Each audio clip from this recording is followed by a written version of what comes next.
You're not feeling good? Okay, now you're on. Now, okay, got it. All right. This is my mouse, right? Okay. Hey, everybody. Sorry, I'm late. I got here a little bit later and I was making my soup in the Instant Pot, which, as we all know, really isn't instant. And so we have had lots of cooks in the kitchen trying to make that soup good. So today we made a lasagna soup, which was really good, and black bean brownies, which were only so-so. So you're really not missing much on the brownies, but usually they're very good. I think I just didn't have all the right ingredients. I think the coffee would have sold it. The coffee would have been good, and you were supposed to stir chocolate chips in, and I didn't have enough. I only had enough for I on think top. the coffee's the missing thing. Okay, the coffee's The missing. moisture, the moisture. I don't even know how to make coffee, so I didn't do it. So you buy some instant coffee. and just- Okay, instant coffee. Okay, good. All right. See, I'm learning. And then we put on top of it a little cashew cream to give it a little creaminess. So I'll show you the details in a little bit. So welcome, everybody. We're talking about healthy fats today. We've been kind of going through our series. We talked about protein, and a couple weeks ago we did carbs. Today we're doing fats. And so then we'll have done all the macronutrients, all the things we eat in larger portions. And for a heart healthy diet, so fats, it's kind of low, what we actually eat. And Linda's fixing me like she does, because she knows I'm clueless, which I totally am. I just sit here and people around me do it all. I'm like a star. Let's see. I'm loving the fall weather. That's why I had to make soup today, because it seems fall-ish. Made soup this weekend when it got chillier. And first thing I'm going to talk about, normally I try to have a study, like a new study that might pertain to our topic, but I found something much more fun today. Well, fun to me. Hopefully you'll find it fun. So my hot off the press today is that there's 9 new food words that have been added to Webster's dictionary. And one of them was plant-based. And they use that as an adjective. You know, and to them, I guess apparently all these years we've been saying plant-based, it really wasn't a word, a technical word. So it means it's made or derived from plants, or consisting primarily or entirely of food derived from plants. So we promote a plant-based diet here. And I was just listening to somebody talk the other day, and she said she didn't like plant-based at all. She likes that lifestyle, but she didn't like to call herself plant-based, because it was sort of, I don't know, mamby-pamby. It was like, well, if you're plant-based, then maybe you could have some other things that aren't plant-based, because you're just based on plants in general. So I think she calls herself plant exclusive or something that really means, yeah, I'm only plant-based. But I thought that was fun that got added. And also oat milk got added to Webster's dictionary. So a liquid made from ground oats and water, as we all know, and used as a milk substitute. So I thought that was cool. Kind of 2 things that we eat a lot, but I like some of the other ones. So I just included all 9 words. Another one is banh mi. Anybody know what banh mi is? Yes. It's an awesome sandwich. It's a Vietnamese sandwich. It's usually on a baguette, and it's generally made with meat and pickled veggies, but I've got some really good recipes that you don't need to do that. Do you use tofu or something else? No, just eliminate the meat. And you just use all the veggies. Right. Take Vietnam and there's a smell of French and Uh-huh. Vietnamese cooking. Yeah. Wow. It's a French baguette. Okay. Pretty sandwich. So I was thinking maybe one of these times we could do a banh mi like bar here and make our own little sandwiches. So I don't know, maybe for the future. Another one I was surprised wasn't a regular word, pumpkin spice, like a pumpkin spice latte, pumpkin spice that you put in your muffins, but apparently it wasn't a thing. And so that's generally a mixture of cinnamon, nutmeg, ginger, cloves, and allspice. If you haven't made your own pumpkin spice, it's super easy to make from all those spices in your cupboard that you hardly ever use. So I usually make my own instead of buying the pumpkin spice. And then I heard somebody else talking, this doesn't have to do with this, but said that another cool thing is apple pie spice. And that's another way to to treat food. So I love all those things. Those are the warm autumny things. And I should have looked how to pronounce this. Ras el Hanut, Ras el Hanut. So this is what you often find in like Moroccan food. And it's North African spices. I love it. It's another thing you can make your own. You don't have to buy Ras el Hanut. You can make your own from all those things that you've bought for other recipes that are in your cupboard. So it's got our coriander, ginger, turmeric, peppercorns, cumin, cinnamon, cardamom, cayenne, and other spices. I don't know. I have a little one in my cupboard that I made just from a recipe I found online. But that one is an official word now. Another one is birria. And I know John will know this one because he shared a fun recipe with me. It's a Mexican dish of like stewed meats. But what we've used in the vegan world, you can use hibiscus flowers. And John bought like 800 pounds of hibiscus flour and shared some with me. And so I made some. So it's usually, so you take the hibiscus flour and then you soak them and you make, then you dump out the water and then you have hibiscus tea. And, but from the little flowers, you add a bunch of spices. Generally they blend up like dried peppers and things. At least the recipe I had, that's what we did. And you mix, and then you stewed that in. Yes. Yeah, I've seen it where you have tacos. Yes. Uh-huh. Flour. Okay, it's perfect. So then that's what you do with this little mixture is you put it in your little tacos. Perfect. Okay, this was a word I had no idea, but apparently it's in the Webster's now. Sessionable. So that means having a light body and a lower than average percentage of alcohol. So America loves to drink, but they don't want to drink too much. So now we have, I guess this would be like light beer or skinny margaritas and all the lighter alcohol things. I don't get that. I don't know why, what sessionable has to do with it, but that's the word. Or do you don't get why we would make our alcohol No, I get light? the word. Why do you call it that? Yeah, I have no idea. The wine industry is fancy thing. That exactly. You're right. And then another one is Mojo. Well, I always thought Mojo had a different meaning, but now it's this sauce or marinade that's made of olive oil, garlic, citrus juice, and spices, and often found in Cuban food. So now that's a word. Who knew? And this last one, and I just know John's going to like this one too. Omakase. Omakase. And it's apparently a bunch of small little servings. Almost to me, it seems like dim sum, which isn't that small little servings, but like in sushi at like a fixed price. And you would go to a restaurant and I guess they would give you all these little tiny things. So omakase, but it reminded me of the onigi razu little sandwiches we made a few years ago. So those are our 9 new words that are related to food in Webster. Some of them we've been using all this time and didn't even know they weren't words. Omakase sounds like tapas. Yeah, you're right. It's like tapas. You're right. Like Asian or Japanese tapas. Mhm. Yeah. So I don't know. That can be fun. And John, maybe sometime you can show us how to do the birria. I think you're supposed to roll your R, but I don't do that very well. With hibiscus flowers. Okay. So let's get down to our fats. So when you hear about fats or you hear dietary fat, what do you think? Good, bad, bad. All fats? Well, they probably all get grouped into the bad. They're all unknown. They're all, so Rose is saying they're all a no-no. Usually everything gets grouped into the bad. And, you know, back in the, well, I don't know, when I was first in school, I was at the 80s, you know, we were all about fat-free. And we did lump all fats into bad fats, really. And now we've really, now as the research has come out, we know that there are some good healthy fats and we really need some of those fats. But what's the worst kind of fat? Saturated fat's the bad guy, and trans fats. Those are the ones we're trying to avoid. But take a look at all this food here. And this would be a typical diet for Americans, I would say. A standard American diet, the SAD diet, is we have things just loaded with fat, right? It's super sad.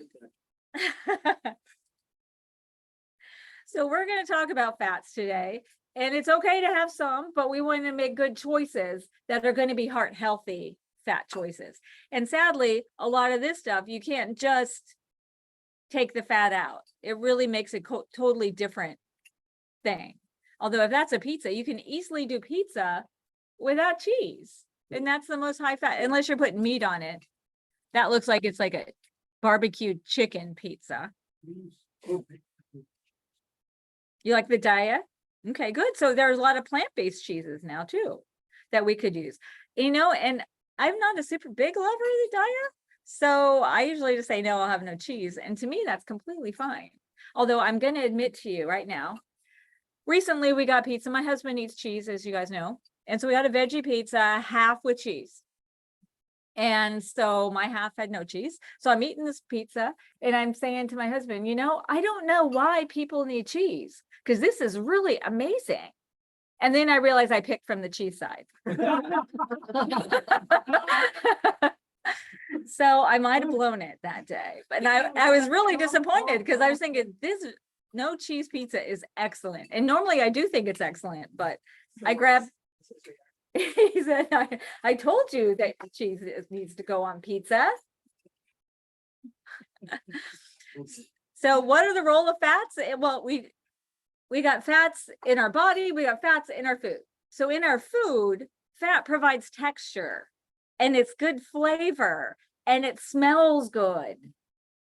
And so that's a part of food. So when we take it out, things are different, right? When you leave fat out of your muffins that you make, they're different. They're still good, but they're different.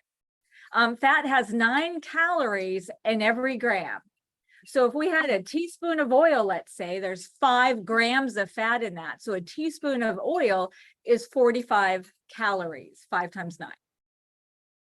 And some of the fats that are in our foods have good effects on health, and others really, you know, not so much. So we're going to talk about the differences there. Now, then we also have, oh, maybe I don't hold that thought. Oh, sources of dietary fats, where we get our dietary fats, generally animal sources, meat, cheese, dairy products, all have fat in them. Now we can get non-fat dairy nowadays, so that's a good choice. Plant sources would be our vegetable oils, like olive oil, canola oil, flax oil, nuts, seeds, avocados. And then on those oils, it's the plants that made those oils. So like olives are going to have fat, or our avocado oil.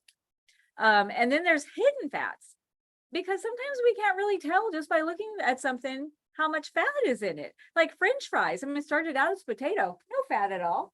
And then we throw it in the deep fat fryer, it's super porous, it absorbs all that fat. And so now it's super high fat. Or in pasta, people always tell me they, you know, go out and they're going to get the eggplant Parmesan because it's the plant thing, the plant-based thing, but they don't know that they, you know, batter it, fry it, then smother it in cheese. So sometimes it's a little hidden. Baked goods, we can't always tell. Salad dressings, we think we're doing great having a salad, but then we put a high fat dressing on it. And really, frankly, these days, if you go out for salad, they put so much high calorie stuff on it, fried chicken salad and all that stuff. So can you tell on this plate what has the highest fat? The bacon, the eggs, the hash browns, or the muffin? Eggs, bacon, muffin. That's the eggs. Think the eggs, Probably the eggs. Think, yeah, there's nothing really low fat on there. Oh, except those grapes. The grapes. All 5 of them. Pick those out. Yeah, and the parsley. The parsley, garnish. Okay, so the answer is the muffin. Holy cow. So, and for numerous reasons, but one is because a muffin that size, like you would get at Costco, is 4 servings. So Oh. it's like you have to multiply everything by 4. So it's got 32 grams of fat in it, and it's 600 calories, more than probably the whole plate. The bacon, frighteningly, is the lowest fat thing on the plate. Eggs are next, and then those hash browns.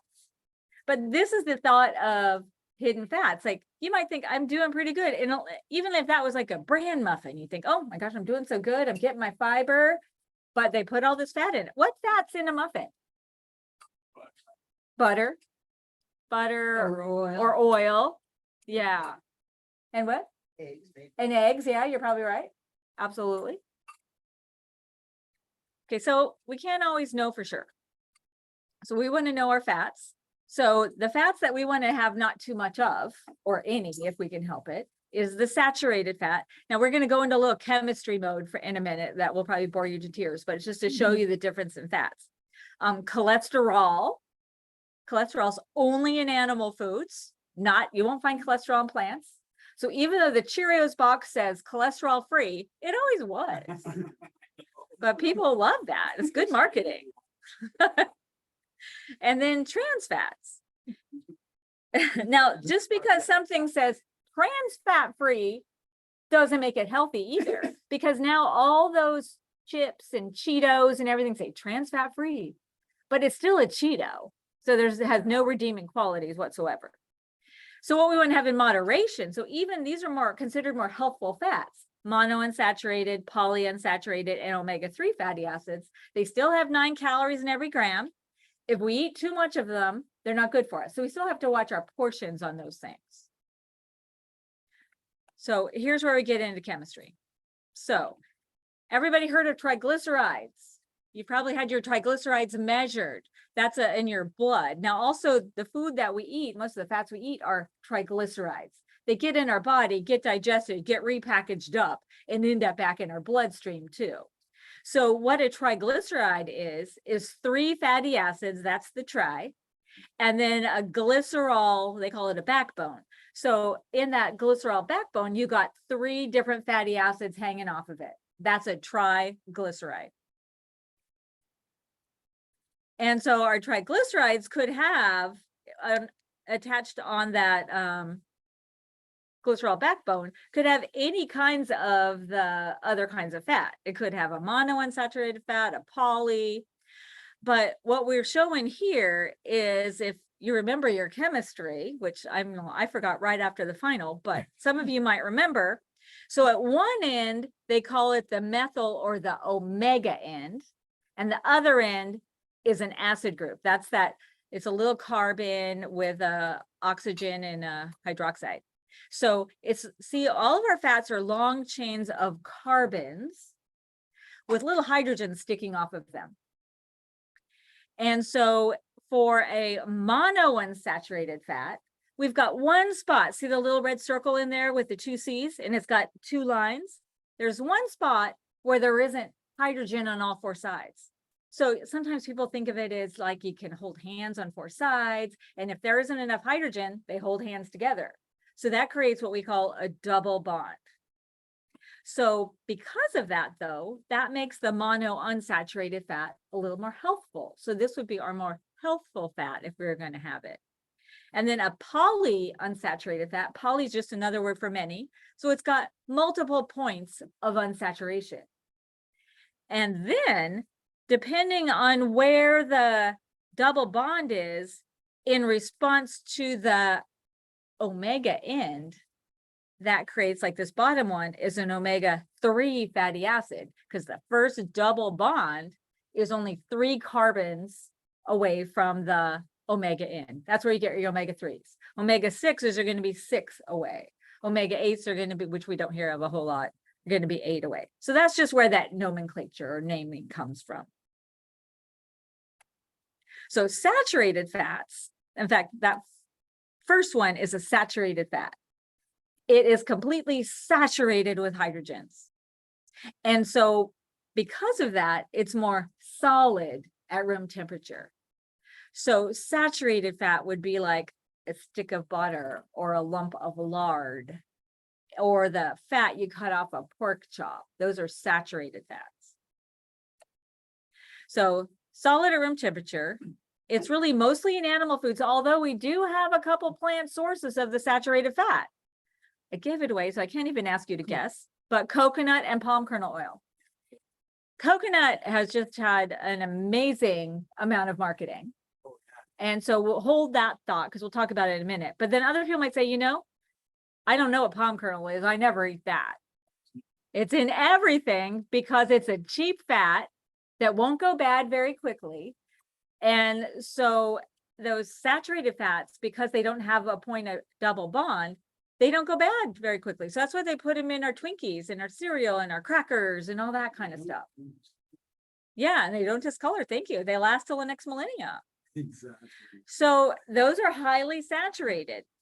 And then if you have long chain saturated fats, so lots of carbons particularly, they'll increase our LDL. Remember, that's the bad one. Low density lipoproteins, the lousy ones. And the saturated fats are associated with heart disease. And I put specifically long chain saturated fats because we're going to find that coconut might not be as bad as I thought when I was going to school, because they're not a super long chain. They're a medium chain, but they're still not a health food. So, here's my coconut. Medium chain, so a moderate amount of carbons, not a whole bunch. And it might not be as bad as we thought because it's a little shorter chain. It's digested a little more quickly and absorbed in the bloodstream. It bypasses, because normally our fats get into our bloodstream, travel around, get dropped off here and there. So this one bypasses our fat tissue. So they're thinking, oh, maybe it's not so bad, coconut. And it's not as likely to be stored as fat in our fat tissue, which is our adipose tissue. But it still isn't a health food. It is still highly saturated. I remember Dr. Capagoda was doing some studies on saturated fat in coconut, because he came from Sri Lanka, where coconut is a big product of their food. Deb, I'm sorry to Yeah. interrupt you. You mentioned that the coconut oil itself is really not so hot, but you differentiated that from the coconut meat. The meat, That's solid. it's still saturated, but might not be as bad as, because the oil is just more concentrated. But the water, like if you break open a coconut, you get the water. Yeah. And Dr. Capagoda always in his studies was telling people and trying to teach people in Sri Lanka, okay, you break the water out and you don't eat the rest of the stuff. You just have the water. And he did some studies where he actually put like coconut and dripped it onto an artery, and you could see it like spasm from the saturated fat.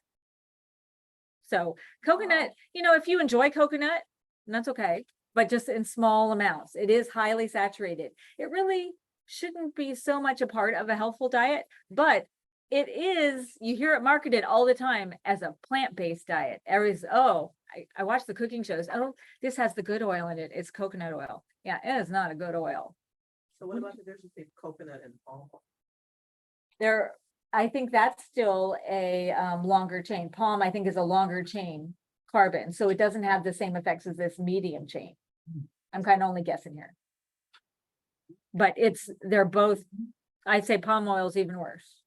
But the coconut water itself is pretty good. Or Yeah, it generally doesn't have fat, or it's very low in fat. Yeah. Doesn't have the same. Mhm. But for people who think, oh, I heard this coconut is really good, and a lot of the recipes call for coconut water, it's usually not straight water. They're usually adding sugar to make it Right. palatable. Okay, all right. I wonder about the additives. Yeah. Okay. It's not cheap. And it's not cheap. You're right. I mean, we could just get it from the tap. Okay, so here's where we get our saturated fat. So butter, as we mentioned, solid at room temperature, and ground meats, sausage, I'd say pepperoni, all those kind of meats, fried meat, steaks. And you might say, well, I'm getting this meat and I'm cutting the fat off, but it's marbled throughout. So you're still getting a lot of the fat. A high fat milk, like whole milk cheese, yogurt, cottage cheese, but you can get non-fat of those. True. Egg yolk, so the egg white doesn't really have much fat. It's in the yolk that's really concentrated. All fried foods, even good plant-based fried foods, are still high in fat. So, which is one of the beauties of having one of those air fryers, because you can get that texture that you like for fried, but you don't have to add fat. Sour cream, really anything with cream in the title. Sour cream, whipped cream, cream cheese, chips and crackers. They have saturated fat because they put them in to make them last longer, or they fry with that type of oil. Pizza because of the cheese, but also because of the meat we put on the pizza. You know, somebody was telling me the other day they're getting a meat lover's pizza. So I think that's like sausage, pepperoni, salami, bacon. Thank you. Yeah. So what have you heard, Deb, about, let's say it's not cheese, but it's like a cauliflower crust type pizza? Uh-huh. Are those also, I never bought it with it. Whatever the nutrition- Acceptable. Is it acceptable? Cauliflower crust can be okay, but they also usually are mixing it with eggs or other things to make it stick together. So you can't escape it even with a nice healthy. You could make your own though. You could make your own. It's not a bad idea because it's just another way to sneak more vegetables in. I love that. But we could make it on our own healthier. And I'll tell you what really bothers me is when you walk into a pizza place and you say, you know, I'm a vegan, and they say, oh, don't worry, we have cauliflower crust. Because they think gluten-free is the same as vegan. Right. I think the gluten-freers are really taking it away from us vegans, but that's all right. It's an educational process. So other things, ice cream, desserts, lots of candies. I mean, I'm thinking chocolate candies as opposed to hard candies. Hard candies are just sugar, but things with chocolate or caramel or truffles, those kind of things. So if you're going to lower your saturated fats, one of the first things we could do is cut back on our animal sources of fat. So switch to a plant-based milk, or if you're still doing dairy, do a non-fat dairy. Yes. Before I went on the plant-based diet, I used to drink lots of milk and I drink non-fat Mhm. and zero saturated. I'm drinking Silk now. Yeah. And it's got a 0.5 gram of saturated fat in it. So which one's really worse? I think the soy milk would still be the winner. So he's saying that his non-fat milk has no saturated fat, but there's 0.5 gram in his soy milk. But first of all, they can say 0. I don't think I show a label in this. I should have shown a label. It can say 0 saturated fat and still have up to 0.5 gram. So they might have rounded down and Silk rounded up. I don't know. But with Silk, it's a plant-based saturated fat.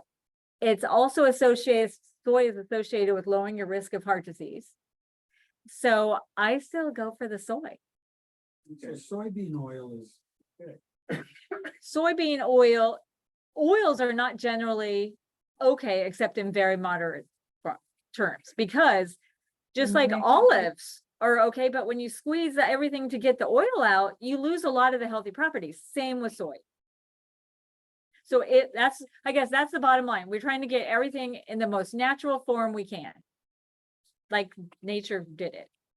Another thing we can do is when we limit animal foods and substitute other things like beans and lentils, meat alternatives if you like those, but frankly, some of those meat alternatives can still have a lot of processed stuff. But you know, sometimes we want to have those, and that's okay. Nuts and soy. Don't add fat to recipes when you can help it. So our recipe today, our lasagna soup, I mean, the first thing in the recipe is saute those onions in oil. Well, we can dry saute those. Just add a little water, broth, and we didn't need to use the oil at all. hey Deb, Yeah. not meaning to interrupt you again, on this, but you ever recall using Crisco oil? Oh my gosh, I grew up on Crisco. Because I used to see them in the containers and the cupboards in the kitchen when I was a kid. Oh yeah, so Crisco oil. Rob's asking about shortening. And yeah, I grew up, probably most of us grew up on Crisco. Where does that rank? Hold that thought. I'll have a whole The- slide on it. The Crisco oil could be corn oil and it could be canola, right? So Rose is defending the Crisco Hmm. because yeah, it could be from good healthy oils, but when you turn it into Crisco, the white stuff that we're all thinking about in the can, then Fat it's in the can. it's hydrogenated. Yes, it is fat in a can. It's not as much fat in a can probably as the can under the sink with the bacon grease or under the kitchen stove that I grew up with too. I don't know if your moms did that. Mine did. Right, well, okay. What about butter alternative like oleo? I grew up on oleo. Hmm. Every now and again. butter. I did too. Say, Oh, we never it's had the real oleo, butter. Oleo. Yeah, yeah, we had the margarines too. Hold that thought. We'll talk about it. It's the trans fats that's bad. You can swap eggs with plant foods, like instead of scrambled eggs, you could do scrambled tofu if you like. You could do flax in recipes, make a flax egg. You could make an omelet out of chickpea flour. So there are alternatives if you dare. And if you're having fat, just choose the whole fat. So I think it would be better to eat the avocado than have the avocado oil, or eat nuts instead of having the oil from them. So I just, because egg does, oh, question? Yeah, what about you using the white part of the egg? We could do that. We could use the white part of the egg. So in our program, we're kind of promoting really just plant foods, because there are some health things, so not necessarily heart disease, but things associated with the proteins in animals. So like cancers and things like that. So we do promote all plants, but if we weren't ready for that, egg whites would be a good choice. So for egg replacers, I just put this because people say, oh, what do I, if I'm supposed to get rid of eggs, what am I supposed to do? Well, like in those little brownies I made today, I made flax eggs. So it's a tablespoon of ground flax, not the seed flax, ground flax mixed with 3 tablespoons of water. You wait about 5 minutes and it gels. So then it would have the properties of the egg in your recipe. You could also use banana, applesauce, silken tofu. Then they also sell a box of the stuff called Energy Egg Replacer. It's a box of, I'm not even sure what's in it, but it's really expensive. I don't know, I always use the flax. You could also use chia instead of the flax. And now they have the Just Egg, which is kind of liquid eggs. I see these in restaurants now. I've actually never cooked with it on my own. Does anybody use the Just Egg? It's mung beans. Yeah, it's mung beans. I have a little slide on that too, to show all the ingredients. And I've had it at restaurants and it's tasty. It actually is really good. And it's made from mung beans with all this other stuff. So the reason why I generally don't use it is just because it has all that other stuff. It's expensive and I have flax right there in my freezer that I can make an egg with. But it depends. My flax egg isn't going to make a great omelet, but chickpeas will. So I know I can do that, chickpea flour. But this will make a nice scrambled egg or an omelet. Chickpea flour will make a great omelet. Mm-hmm. Oh, Yeah, you just mix it with some water and it makes it like a little batter. And then you just pour it in your pan like you would an omelet. And it gets hard, firm on the bottom, and then you can just flip it over and put all your stuff in. Yeah, it's actually, I think it's pretty good. And whenever I say that to my husband, he's going, yeah, that's because you haven't had that stuff in a long time. But I think it's good because I don't normally eat eggs, but it might take some getting used. So you do those, don't you, John? How do you like them? I usually use the black salt with, Yeah, you need the black salt. oh, yeah. usually if I'm doing that, I'm gonna put some onion first, maybe some other veggies, Mhm. because it can be really heavy. Okay. So what, you use the chickpea flour, or what are you using for your base? Well, chickpea flour is very starch. But then you want to fill it with all your veggies Yeah, and things. And I haven't tried it, but you can probably fluff in some aquafaba. So Just like we were talking earlier. lighten it up a little bit so it isn't as heavy. Okay, so John's saying that when he does his omelets with the chickpea flour, he wants to include a lot of vegetables in that to like fill your omelet, but also he thought maybe adding some aquafaba, that the liquid from your canned chickpeas might give it a little more air, a little more puffy, because it isn't puffy. It's flat. I've never made a great- And you need to have the black salt at the very end, and black salt is really pink, but it's a sulfury flavor that makes it seem like eggs. Is the tofu substitute better than the chickpea flour? Up to you. And that's a different product. So the tofu, you can make a scrambled tofu, and that would be like scrambled eggs. Yeah. It's good too. I like them both. Oh, so you can't make an omelet out of the tofu? You can. You could.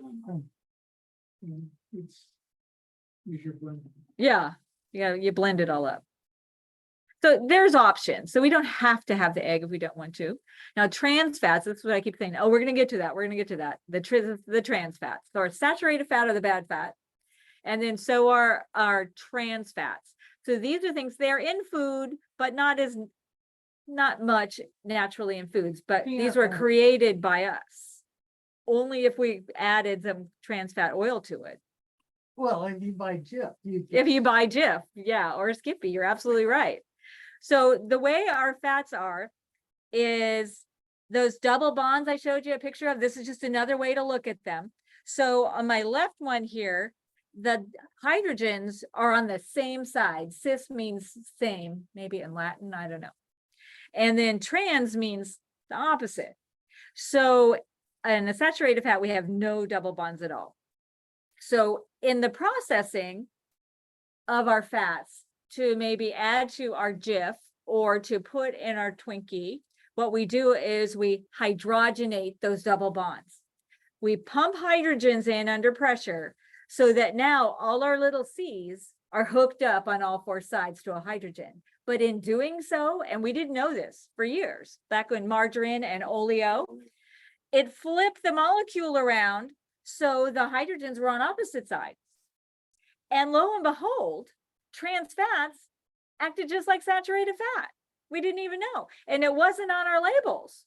You would only know if you read in the ingredients and it said hydrogenated or partially hydrogenated fat. Because sometimes when we try to hydrogenate, that last little one won't take the hydrogens and it'll flip them. It'll be trans fat. So it's partially hydrogenated. And that has the texture we want. It's solid. It doesn't go bad. It, helps stabilize the color. And so that's what manufacturers do. And so these trans fats, though, we didn't even know are just as bad as saturated fat. So all those years we switched from butter to margarine and oleo. We had no idea. So where do you find our trans fats? I'm hoping I have a little slide here. Yeah, baked products. So this is where they put it a lot. In our crackers and cookies and things that are in a box that need to last for a long time. And it's cheap. It's a cheap fat. You also find it in our margarines and our Crisco. There's their shortening. So that's what takes what could be a potentially healthy fat. And then now we just created a bad fat out of it. But, they wanted to hydrogenate things because now we have these good oils, but, we want to be able to spread it on our toast. And so you can't do that. So they hydrogenate it. It's in fried foods, usually in fast food places, because if you have the kind of fat that's got trans fats in it, you don't have to change your fry oil as often. So it'll last longer. Although a lot of places starting to say now they've switched their oils out. Again, remember, if we're going somewhere and it's trans fat free French fries, it's still a French fry. So it still doesn't have a lot of redeeming qualities. So you can look on your ingredients for hydrogenated or partially hydrogenated. And really, if we can, we want to put that back. If you don't want that to enter your lips. Now, trans fat has a place on the label. That was like in 98. They put that on there. So now you can see. But it has the same rule that we're talking about the saturated fat. If it has less than half a gram, they can say 0. Okay, so the triglycerides and our fatty acids. So some of our triglycerides might have monounsaturated fats. These seem to be the healthier of the fats. They're found in the avocado, olives, nuts, and the oils that they make. They tend to reduce our risk of heart disease as part of a diet low in saturated fat. So we can't eat just tons of saturated fat and then pour olive oil on it and think it's going to help. And they tend to lower your LDL. So we love that. The polyunsaturated, the more than 1 point of unsaturation, are mostly in plant sources and fatty fish. So that's what we find in our salmon. In fact, it's the way that fat is that gives fish their flexibility and be able to swim. So it's in our vegetable oils, soy, nuts and seeds, and it's associated with improved heart health, not necessarily lowering our cholesterol, but reducing our risk of clotting. So here's just kind of separate the unsaturated fats. So the polyunsaturated are sometimes what we call the S oils, safflower, sunflower, soybean. all cheap oils that they put into things. Corn oil, and then in our nuts and seeds too, you'll see those on both sides. And then our mono or the olive peanut canola. I know a lot of people, the internet has really kind of downplayed the canola oil. It's made from the rapeseed plant. You know, it was up in Canada, so that's why they started calling it canola oil, because, you know, rapeseed didn't really sell all that well, probably. But, you know, I really feel like canola is an okay one, but if we're going to use an oil, we should not be using very much of any of it. And then there's our avocados. Then I have this little chart. Oh, I'll come back. I got a little chart. Didn't the safflower oil cause cancer for a while? Oh, it might have. That could have been the research, but now I don't think that's such an issue. I mean, I think that was probably bad science back then. Yeah, because But- the first canola or the safflower was good. And then Uh-huh. all of a sudden So it was it's bad. Yeah. And so it's good again? Well, I wouldn't say good, but it's not bad. All those S oils, you know, they don't have a lot of healthful redeeming qualities, but I don't believe they're associated with heart disease unless we're eating too much. And I watch a cooking show called Christina Cooks, and it's a vegan show. On YouTube? It's on PBS. Fun. It's around Okay. 4 o'clock in the afternoon. Okay. And she is very vehement about cooking with cold oil. Uh-huh. Using olive oil or whatever, but put it in a cold pan and put an ingredient in immediately. In order so, because she said it takes the taste away from the olive oil. If you heat it very high to high Okay. temperature. So Rose is saying that she heard on a cooking show that this person likes to do cold oil in a cold pan and throw your ingredients in right away. That's the total opposite of anything I've ever heard Yes. about cooking. And another thing she does, she's Italian, and she uses less water in cooking pasta. Oh, really? She uses Okay, less water. water too in cooking pasta? And yeah, in cooking pasta, she said if you use too much water like we do Less water. here, that it tastes like water. Oh, And then you get more flavor in your pasta. if you use I bet less she water. salts her water. A lot. Yeah, you always hear on the cooking shows, your water is supposed to taste like the sea when you are cooking your pasta, but No, what gets to me is when they always have that extra olive oil. I know, just a little touch. And yeah, you're right. Oh my gosh. Well, I don't know. I mean, we do worry about oils and their smoke points. We don't want them to get too hot. It doesn't kill us or anything, but it can change the flavor. Yeah. John, do you have something to say I was about gonna that? say that if you're interested in the flavor of an olive oil, then you don't cook with olive oil. You get the Garnish. save the flavor for the For the end, end, where you're slipping over the top. Yeah, Put that's that true. slick on. Yeah. Because heat will get rid of that stuff. Mhm. So you can have the best flavorful thing and it's gonna be cooked out by you. Yeah. So John's saying if you want the flavor of your olive oil, you put that in at the end, So do which you is what get- they always do in the cooking shows. Do you get 4 KVIE stations? I don't think so. I get one. Maybe I get more. I don't know. I never look. Oh, I think is she on 2? Have you looked at her lately? No, Oh, I'm gonna look for her, Christina. Okay. Probably don't get your own cooking show unless you have some quirks that you have to use less water and lots of. Yeah, salt or you whatever. have to be unique to get a cooking show. That's true. Well, she's done several times. Oh, I'm gonna look for it. Yeah. Okay, nuts and seeds, you know, historically, and when I was in school, we told people, oh, be so careful about nuts. Don't have too many nuts because they're high in calorie. And they are, but they're healthy and they have the right kind of fats and have been associated with a lot of health benefits. And one is that when they're digested, we don't really get all the calories from them. So in weight loss studies, they have shown that people who eat nuts versus people who don't can still lose weight. So a serving is about, it says 2 to 4 tablespoons. I think a couple tablespoons is good, but we have to be careful because what happens is we get that big jar of Costco nuts and then we stick our hand in it while we're watching you know, all the NCISs, and we don't even realize how many calories we're getting. So we do have to be careful about that. There the other night when Thelma said that her diet allowed her one walnut. One walnut or 9 cashews, right? Who are this? Thelma. Thelma? right there. Yeah, No, I didn't hear that. Yeah, who said that? Thelma. I can see one we have- walnut with the shell on and no tools. Yeah, oh, see, that would be good. A walnut, no tools. So, and that's why I think pistachios as a nut are good, because normally you have to, you know, break them apart. It takes time. You're thinking about it. Because he's got a big write-up in Times. Oh, I did. We have these little cups. Uh-huh. So pour portion in there, meat that, and that's it. That's all done. I think that's good. We need to portion control those things. Yeah.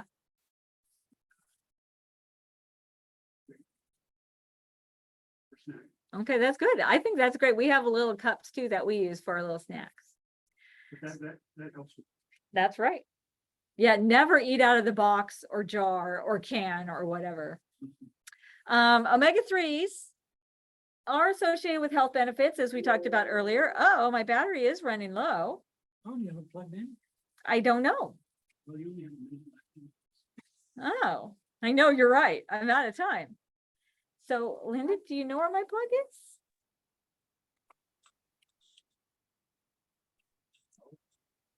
Maybe it came loose. I hope we have time to ask a question.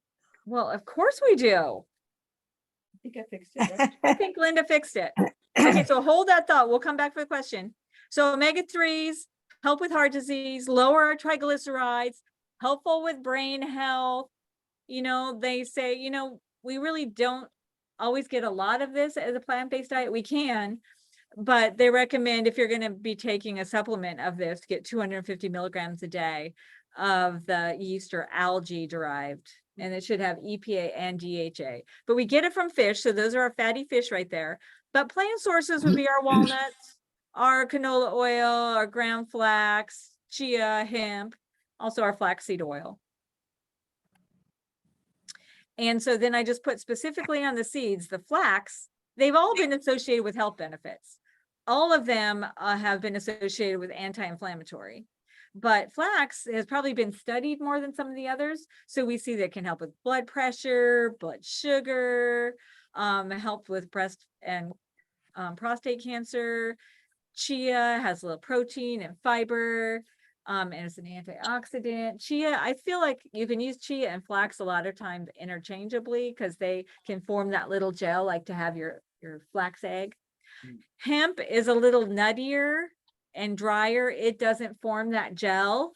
It's got protein, fiber, nutrients, and it's also anti-inflammatory. So I know I keep all those in my freezer, the omega-3s, because they have so many little double bonds. Those are points where they could go rancid. So if you keep them in the freezer, they last longer. And what are you going to do with them? Okay. You put it on your oatmeal, you put it on your salads. I really feel like hemp is better on your salads. You can put it in your smoothies. You can use it in your recipes. You can make crackers out of it. I've made a few in my dehydrator, the crackers. You can add to breakfast bites. I'm not sure what I mean by that. Oh, I think I mean those little balls, like the oatmeal, little energy balls. You could add them to that. You can put on soups or in grains. You can use them to thicken. So they're quite helpful. I think they're underrated, underutilized. And this is just a little chart. If you like this, you can even just Google comparison of dietary fats and this would come up. I think it's made by one of the oil companies, but it shows, look on coconut oil, saturated fat is like off the charts. And then, oh, it's made by canola, of course, because they're the first one. So the canola actually has less saturated fat than our beloved olive oil. And it's got more of the polyunsaturated, but not as much at more than the olive oil. And it's got a little bit, the alpha linolenic and linoleic are both the omega-3 and omega-6 fatty acids. And then we got our omega-9s too. So those are all our polys. And then our mono are going to be our yellow, sorry. So it just kind of shows that we want to avoid coconut, butter, palm, lard, cottonseed oil. So how are you going to reduce fat in your diet? Well, getting rid of the animal products is one of the great ways to do it, or limit or reduce what you have. Don't do dairy or do non-fat. Be careful about condiments. You know, the secret sauce is usually a high fat something if you go out. Mayonnaise. You know, I used to have a patient who did 3 tablespoons of mayonnaise on a sandwich every day. 3 tablespoons. Try not to fry. So bake, grill, broil. Try to cut fats in recipes where you can. There's a lot of good fat substitutes. We have a whole other class on that. Swap your high fat toppings for lower fat things. So like today, we had the little cashew cream, not super low fat, but a healthier kind of fat that we could put on our soup. Anything else you do to reduce fat? Yes. Greek yogurt. Okay, so we could do on the yogurt, if we're doing the non-fat, the Greek yogurt could be a Greek yogurt of the dairy products. They suck the water out of it, so it's more concentrated protein. But we want to make sure we're getting the non-fat because it's still loaded with saturated fat if we're doing the regular, which I've accidentally grabbed them. So here's our bottom line on fats. Choose the healthy ones when you're going to have them, and choose the whole real ones. Nuts and seeds, avocado, olives. Kind of limit your plant oils because we'd rather eat the whole real food that we actually have to chew and digest. Limit your saturated and trans fats. We do that very readily by eliminating processed foods, trying to eat whole real foods and avoiding fast foods. So what do you think you could do? So thinking about these things, do you think there's an area that you could cut back on, that you could substitute a healthier fat? I don't know. Maybe everybody's got their own thing. Could you do add some healthy fats? Could you sprinkle flaxseed on your oatmeal? Could you put hemp seeds on your salad? Could you use cashew cream instead of cream to thicken the soup, was what we did today. Could you switch to plant-based milks or do non-fat dairy if you're going to do dairy? Could you use flax for eggs? I don't know. Think about what you might want to do to change. I think we all have something we could do or work on or try to set a little goal. So yes. I just have a question. You're only allowed, a quarter of a cup of nuts a day or something. Yeah. Well, peanuts aren't nuts, so how do they kind of Ha! work into that? They're truly a legume. You're right. So Dave's saying, you only get a quarter cup nuts, but how many peanuts do you get? Because they're a legume. I would say there's still got some saturated fat in there. So we still have to watch how much we have. I don't know the portion, but yeah, we still have to limit them to some degree. I've got to go to about 4 cups a day down to a quarter cup. Oh, 4 cups. 4 cups? Well, we're just Well, gonna slowly go down. It's okay. We don't have to get all the way to a quarter, especially if you're doing okay. Well, Carrie mean- always said that if she wanted someone to gain weight, she fed them peanuts.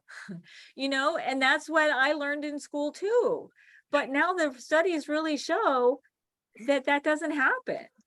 I mean, unless we're eating too much. If we're eating more calories than we need, we're going to gain weight. But it's not necessarily just from the nuts.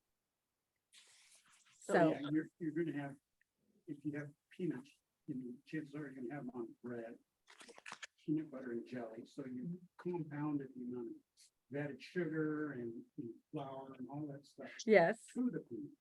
Yeah, for those of us who love the peanut butter, that is very true.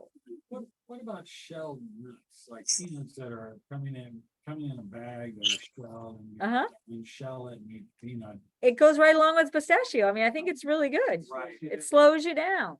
The shelled So you're not nuts. eating Salt. fat. Well, you can get the unsalted. Although I bought those accidentally for my husband once and he did not like that. You eat shelled peanuts at baseball games. Oh yeah, I love the peanuts. What's the argument for whole fat milk? Why are people opponents Oh of that? gosh. Support dairy. So yeah, why do people want whole food? They think it's better to have the whole real thing. I think it was Dr. Oz who said that. And I really don't know. And remember, he's an entertainer. So I really don't know, but a lot of people go for that. You're right. So So our recipe modifications today, we did the black bean brownies, which I will admit are not my best. But we used black eggs, and I said here for oil, but really black eggs was, black beans was a substitute for everything. There was no flour in these. It was just a can of black beans. I made my flax eggs and I used only a quarter cup of peanut butter. And then add a little tiny bit of sugar and some vanilla. And I don't know, they got a little crumbly. We were supposed to have coffee, which I did not add because I don't have any coffee. It was still good. I mean, it still was chocolatey. Oh, and you had cocoa powder.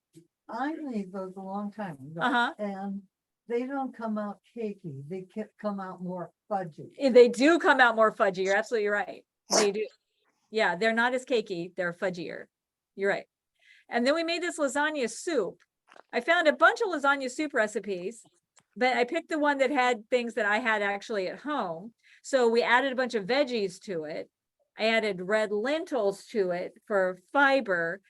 And then we broke up some lasagna. You know how when you make lasagna and then you have like 3 noodles left, but what are you gonna do with them? I broke those up and put those in it. And then we put some kale in it to add our greens, and then cashew cream. They said you could stir it in, but I recently had a bad luck doing that with a soup. It changed the color entirely to like pink or purple, and it turned me off completely. So we just had it to add to the top of it. And cashew cream is just blended up cashews with water. And since that recipe has 3 servings, did you do a double? I doubled it. We loosely doubled it with the things that we had. Again, it called for broth, and I used a no salt broth, low sodium, I think canned tomatoes were in it. And then it called for like a tomato sauce or paste, which I didn't have. So I used some leftover jarred marinara. So that was where the salt came from. And did you guys like the soup? Was it all right? Oh, Yeah, okay. it was good. Yeah. Okay. All right, good. Okay. I- I'd like to Questions ask a out there? question. I have Okay. a question. Shout it out. Oh, Okay. okay. I went and bought chickpea flour for the first time because Mary gave me a recipe to use that I'm going to make. But I'm Uh-huh. looking at the back of the ingredients, and it says for this other recipe for chocolate chip cookies, it says a half a cup of coconut oil. But then when you read the fat on the label, which I like to read, it Uh-huh. says total fat is 2.5, saturated fat is 0, trans fat is 0. So where does the half a cup of coconut oil come in? So what's that oil for? Is the oil is for the cookies? For the cookies, yeah. And is the label for the cookie or for just the flour? Oh. See, Well, that's how that's, they get you in. oh, because this doesn't have a label on the cookies. Right. Oh my God, how stupid of me. Okay, But if you wanted to make those cookies, I would substitute applesauce instead of that oil. I think they're not going to be as cakey. They're going to be more moist. But oh, I don't think I'm gonna make the cookies. I was just curious, like with that half a cup of coconut oil, but okay, I get it now. That's just a label. So when you read the label on the fat, is there a guideline if it should be lower than 2.5 grams of total fat? Well, it really depends on what the dish is, I think. So, but I like to have like less than 3 grams of fat in a serving. Okay. That's what I was asking. Good, thank you. I And- think the food vendors that are putting these labels on, they're starting to get more clever. Uh-huh. Because they realize that people like us are reading, Right. so they're purposely being. They're being obtuse on those labels for marketing purposes. Yeah, You're you right. can feel like, you bought something with good intentions. Uh-huh. And come back later and realize, oh man, Yeah. I got bamboo. Shoot. You're right. Okay, but that was a great question. And we all get fooled by that kind of stuff. So thank you for bringing that up.